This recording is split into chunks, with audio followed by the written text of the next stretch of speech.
Okay, a silent war is boiling in between General Kayinda Otafiire kw'ossa n'omukulu amanyikibwa nga Ogayi bamuyitaani oyo bamuyitaani Nyere ndyerabidde bamuyitaani Damulira. Yes, I'm sorry okuba nti nerabira erinnya lye. Anyway, talina byakola byamaanyi bindetera kulowooza ku linnya lye. Now, olutalo oluli silent lupayiringa wakati wa Damulira ne General Kayinda Otafiire. Luvaawa olunaku lwe baakyusa Kayinda Otafiire okumujja mu Ministry of Internal Affairs ne bamussa mu Ministry ya Environment, bakola handover omukolo gw'okuwaayo office mu butongole. Mu speech ya Kayinda Otafiire yavaayo n'abaako ebigambo byayogera abasayidi ya Damulira bye baalabanga si bituufu, newankubadde nga bannayuganda ate bo babikakasa nti si bituufu. Omukutu ogumu gwavuddeyo ne gukola statement gye njagadde okubayitiramu.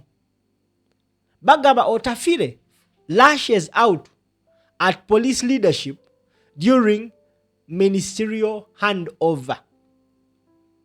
Omukulu gy'aviira Ssebwami owa PML Daily Staff Writer yavudde ennaku z'omwezi nga 15 n'atunnyonnyola biki ebyaliwo olunaku Kayinda Otafiire lwe yawaayo office na biki bye yayogera ebigamba nti bye byavuddeko embiranyi wakati wa Kayinda Otafiire ne Damulira bye twagala oyitamu. Njagala gwa yakatwegattako onyambe onvugira vidiyo eno ensi etegeere wa wetulaga.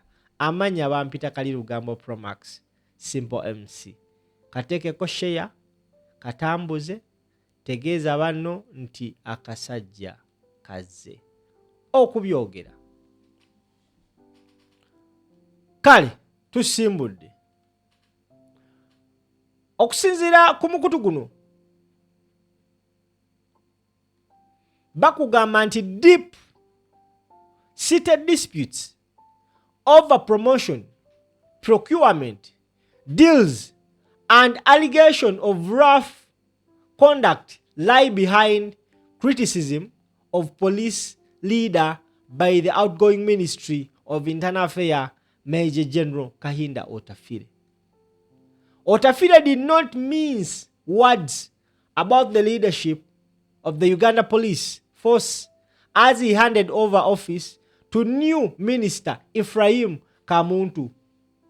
Last week during the transition, Otafiire lamented that certain police leaders reportedly ignored his instructions during his tenure. Otafiire agamba nti we yabadde nga minisita w'ensonga z'omunda mu ggwanga, abakulembeze ba poliisi abamu baagaana okuwuliriza ebiragiro bye, newankubadde nga tukimanyi bulungi nnyo ssemateeka y'eggwanga Uganda akirambika bulungi mbu poliisi n'ebitongole bya poliisi byonna byonna byakukolera wansi wa Minister wa Internal Affairs, and that is Major General Kayinda Otafiire. We yabadde awaayo office eri omukulu Ephraim Kamuntu yagambye nti abakulembeze mu poliisi abamu we yabadde nga abakulembera baagaana okugoberera ebiragiro bye. Otafiire noted that administrative cooperation was successful until Major General Geoffrey Kasigazi departed.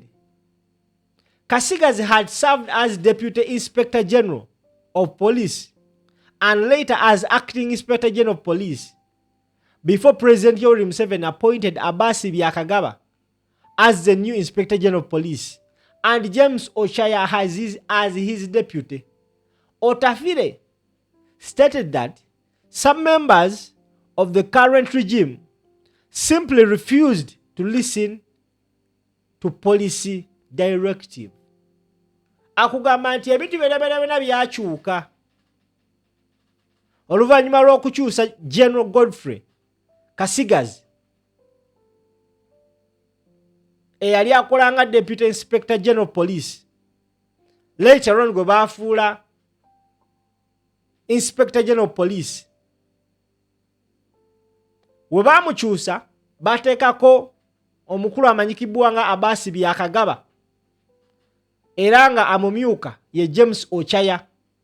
Bano we bajja mu ntebe Otafiire agamba ebintu byatandika okukyuka, baatandika ojemera ebiragiro bye nga minisita abatwala.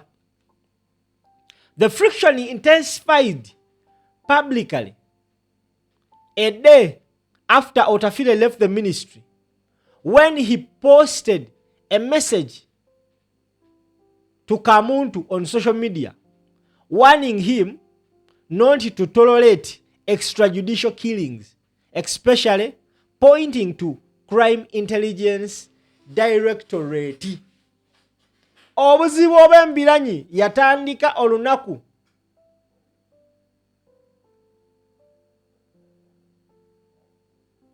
obuzibu obw'embiranyi bagamba bwatandika olunaku omukulu Kayinda Otafiire we yapostinga post ku mukutu gwe ogwa X ng'agamba amulidde mu bigere ka muntu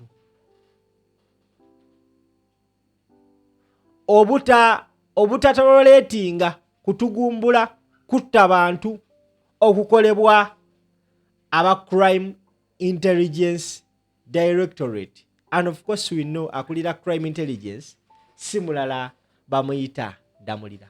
When asked for a reaction, Byakagaba declined to comment. Major General Abel Damulira, the director of Crime Intelligence, dismissed the former minister's statement as politics and blackmail. Hey, wano kati wetubaagala. Kayinda Otafiire vanagamba nti omukulu Damulira akulira Crime Intelligence abadde akola kye bayita extrajudicial killings. We baabuuziza Byakagaba abadde mukama wa Damulira yaganye okwogera ku nsonga eno. The question is, lwaki Byakagaba waganye okwogera ku nsonga eno? Wabula ye Damulira lwamugambye yagambye nti ezo statements z'Otafiire za politics na blackmail. The public fallout marks a significant shift in 2021 when Otafiire and Damulira worked closely following the general election. At a December 2022 police council meeting, Otafiire had praised Damulira for investigating and disputing torture claims raised by National Platform. Otafiire at the time called the opposition claims criminal and treasonous, asserting that some alleged torture victims were injured in motorcycle. Security sources indicate the relationship fractured after Otafiire clashed with General Muhoozi Kainerugaba, the current Chief of Defense Forces, over political succession, when General Salim Saleh attempted to mediate a ceasefire between Otafiire and Kainerugaba. The latter arrived with Damulira, who was supervised by Otafiire. Sources state the relationship soars permanently after the 2024 meeting. Following the incident, Otafiire frequently accused crime intelligence personnel of torturing suspects and conducting illegal arrests. Damulira previously acknowledged that individuals' instance of misconduct existed within his unit, but maintained that rough officers were disciplined once uncovered. Otafiire yava n'agamba nti abasajja bano aba crime intelligence basusiza nnyo okutokyalinga ba suspect okusingira ddala ba NUP. Damulira naye n'ava n'akakasa nti kituufu Otafiire kyogerako. Yes, waliwo ofisa abamu ababikola naye we tubamanya tubakolako ng'obuyinza bwe bulagira. Internal police sources revealed that Otafiire, who chaired the police authority, had a frosty relationship with multiple directors on the police advisory committee. The breakdown in communication was so severe that Otafiire did not convince a single meeting with the police leadership for over a year, including vital planning sessions for the upcoming general elections. Byakagaba and several directors notably skipped the official ministerial handover ceremony last week, sending Ochaya instead. Now, mu statements zino kiraga nti Otafiire abadde ayina embeera eyaddala nnono n'abakulu mu poliisi. Ekimu ku biraga bino, Otafiire we yateeseteese handover mu mateeka ebeerina okuba nga eyatendingibwa abo babadde akulembera omuli poliisi. Abakulu mu poliisi okuli Byakagaba ne ba directors abasinga tebaalabiseko mu meeting eyo, wabula basindise deputy Ochaya okubeerawo yekka.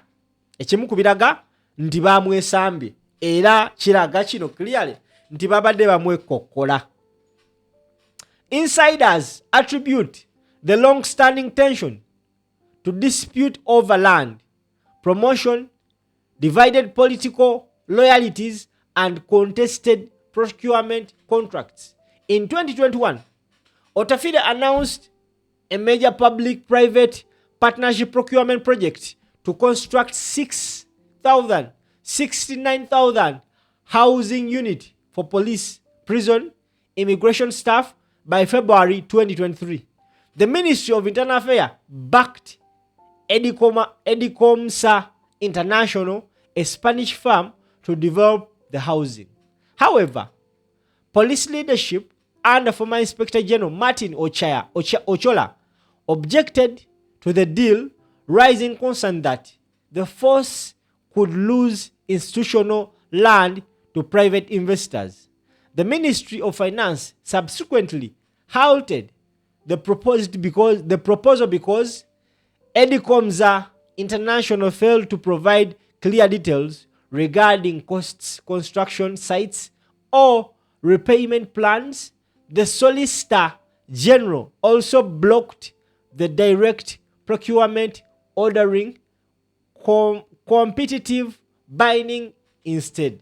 Otafiire expresses visible frustration with the technical committee tasked with resolving the finance ministry queries at one point in giving the police under Secretary Agri Wunyu a 90-day ultimatum to finalize the project.